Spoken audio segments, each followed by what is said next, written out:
Hey guys, Thunder E here, and today we're taking a look at the LG G Watch, one of the first Android Wear smartwatches and also the first smartwatch from LG. So I want to find out, how well Android Wear works and also if this watch itself from LG is actually worth purchasing. All right, so let's jump in.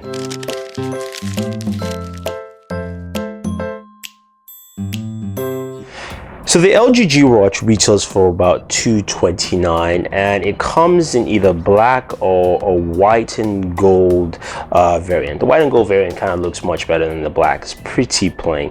One of the first things I do like about the G Watch is that it's got a standard watch strap. So this is a watch strap you can actually replace, take to your local jeweler or watch repair guy and just swap it out for whatever strap you want to use. So that's something that's nice. You can see there from LG. This thing's also water resistant, so which means that at least you can use it on the go while you're at the gym, running, all that fun stuff. If you jump into a pool, doesn't matter, you can actually use this watch, and that's one of the nice things about it. So the G Watch comes as the standard watch here, and also you do have the charging cradle. Now this is not a wireless charging cradle, but one that actually allows you to just magnetically dock with your G Watch and then plug in your micro USB to charge. Now charge times take I'd say maybe an hour max to actually fully charge the device, which is nice. So it doesn't take too long to actually charge your G Watch. Now it's got a 2.2-inch display. Also this has a 400 milliamp battery, and that's where some things come into play, where the battery life, as Google puts it, it's at 1 day, and I'm not a big fan of that. So we'll talk about that later in the review, but it's got that there and it's powered by Android Wear. So let's take a closer look at Android Wear and what it brings to the table before we really talk about the G Watch itself overall. So LG has decided not to add anything else into this device other than Android Wear, and you know what? That's actually not a bad thing, but also there are some things that could have been added because Android Wear is still not there enough as a device currently on the market. Why do I say that? Well, it's quite simple. So let's take a look at what we have here. So this is your LG G Watch. Now I have a matrix watch face on here. Now you can change your watch faces, but you have to actually download watch face applications, and so far it's just individual type watch faces. It's not like with the Galaxy Gear where I could make my wallpaper into a watch face and do all that kind of stuff. Now Google says that is coming. So the screen is always on, and that's one of the downsides about it. You can turn it off, but it's always off when you do that. Now when you tap and you have your screen on, to actually basically shut down the animation or at least some of the coloring of the screen, you actually just tap it that way and it turns it off, or turn it back on, whichever way you want. Now Android Wear basically runs on the card system, and it's the card system of Google now. And what that means is that the very first simple thing is that you don't need to set up notifications for this. Now if you check out our Android Wear setup video, basically pairing it to your phone is pretty much all you have to do. You don't have to set up what notifications you want to accept or not. They all come in.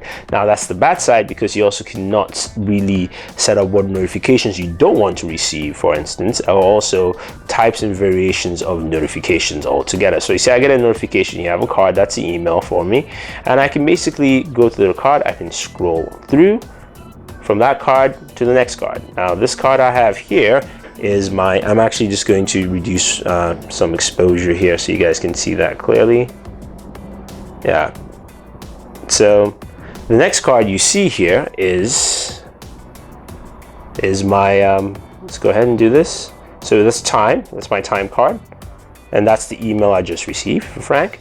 That's a text message, and that's another message here from a group I have. See, and the cool thing about it is that it gives you some of the images in the background, so I can go in there, I can continue reading and seeing all things from the participants, and then I can also reply. Now reply by voice, that is really funny, and you guys are on video right now.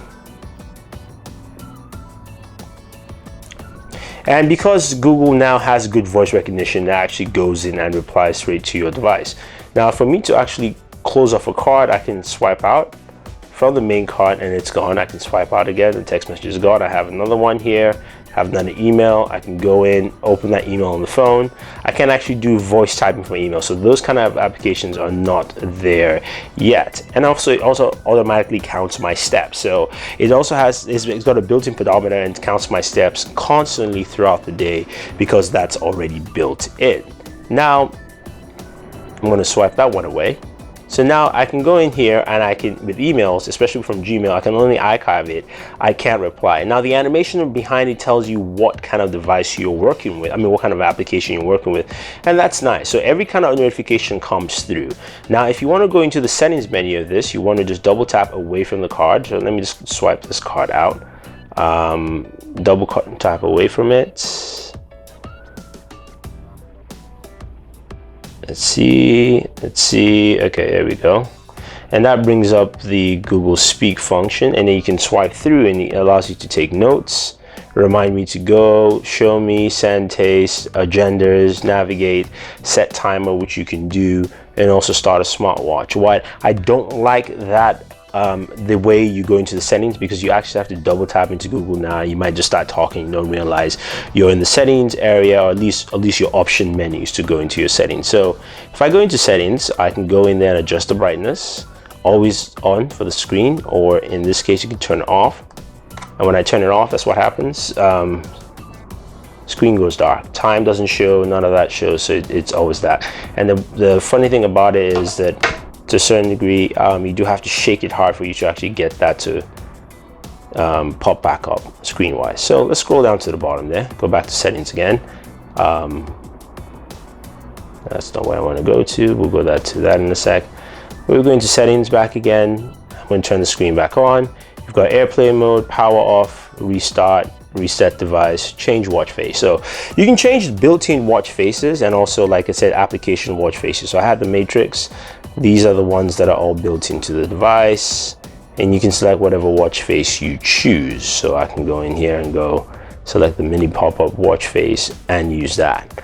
Now you can also access applications that you have with Android now. So I have Blunt, which is a text messaging app. There's a calendar, there's a calculator, compass, it's a language, that's a fitness, now world clock, and writing tweets. So you can do that, but the thing about it is that nothing feels as natural as I would expect. So one of the things that I don't like is that even though you close out some of the notifications, you can't go back. So there's really no notification center. So for instance, all the notifications I wiped out, I can't go back. I have to go back to my phone to check it out. And plus, let's see, let's go ahead and wipe this notification out. There is no access to any notifications for wherever I actually had shown you guys earlier in this video. Now you can pull down from the top, which reveals to you the ability to mute the vibration, shows you the date, time, and your battery life, or you can unmute it and bring that back out again. So that's pretty much it for Android Wear. It's really not as robust as I wanted to. And now let's talk about the battery life. It's got a day battery life. That sucks. I'm sorry. We made fun of the Galaxy Gear when it came out, and that had 2 days battery life. We made fun of the Galaxy, the Gear 1 came out, and then the Gear 2 came out, and the Gear 2 had up to about 4 days of battery life. We have things like the Qualcomm Talk, which can do more days, 5, and then we have things like the Pebble, which does longer than that, you know. And I just find it disappointing that this only has a day battery life. And yes, and it does last pretty much a full day, meaning it lasts 23 to 24 hours. I've gone to about 23 hours with this in full use. Now that's nice and dandy, but I don't want to charge my watch every day. My watch is not my smartphone.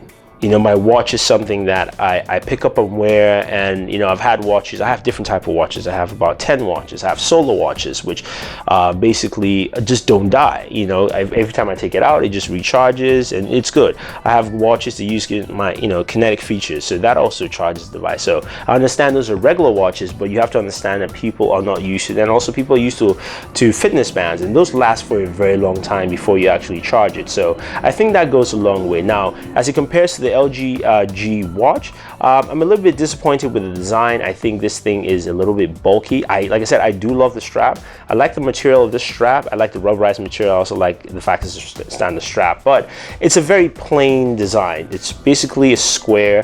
There's nothing attractive to it. If I store it in the storefront and it was off, and the screen was off, and say it was just dark, there was nothing on there, I would think this, okay, fine, this is just a regular, you know, pop watch, I guess, that shows time and then does some fancy things in terms of animation. That to me is not something that would attract me to pick up an Android Wear device. So right now, the LG G watch is a nice first attempt, but I think LG made a mistake in not making this a little bit more stylistic and something more attractive to users, and also adding some extra features to Android Wear. It's great they wanted to go with the stock offering, but it looks like that wasn't providing much. I'm not saying you should overload it like what Samsung does, but I'm saying add certain features that at least brings more to the table for your users altogether. So would I pick up the Android Wear? No, I won't. I would suggest you wait to the next iteration, or at least the Moto 360, which looks like it will bring something else different. But for now, this is a decent first offering from LG, and something that I think they need to work on and also provide a better, at least just a better design for the next version of the G watch. So if you guys have any questions about the LG G watch, let me know, and also about Android Wear and why I'm not a big fan of it right now. Let me know, give me your thoughts here, and let me know what you think about Android Wear. Do you have a G watch now? What do you feel about it? What do you think? Were you thinking of buying a G watch? Let me know. Are you going to buy a G watch, or have I changed your mind? I'd love to know all of that. So leave me your thoughts in your comments. Otherwise, don't forget to like this video, share this video, and favorite this video so we can make more videos for you. But this is Thunder E saying thank you, and always enjoy your entertainment.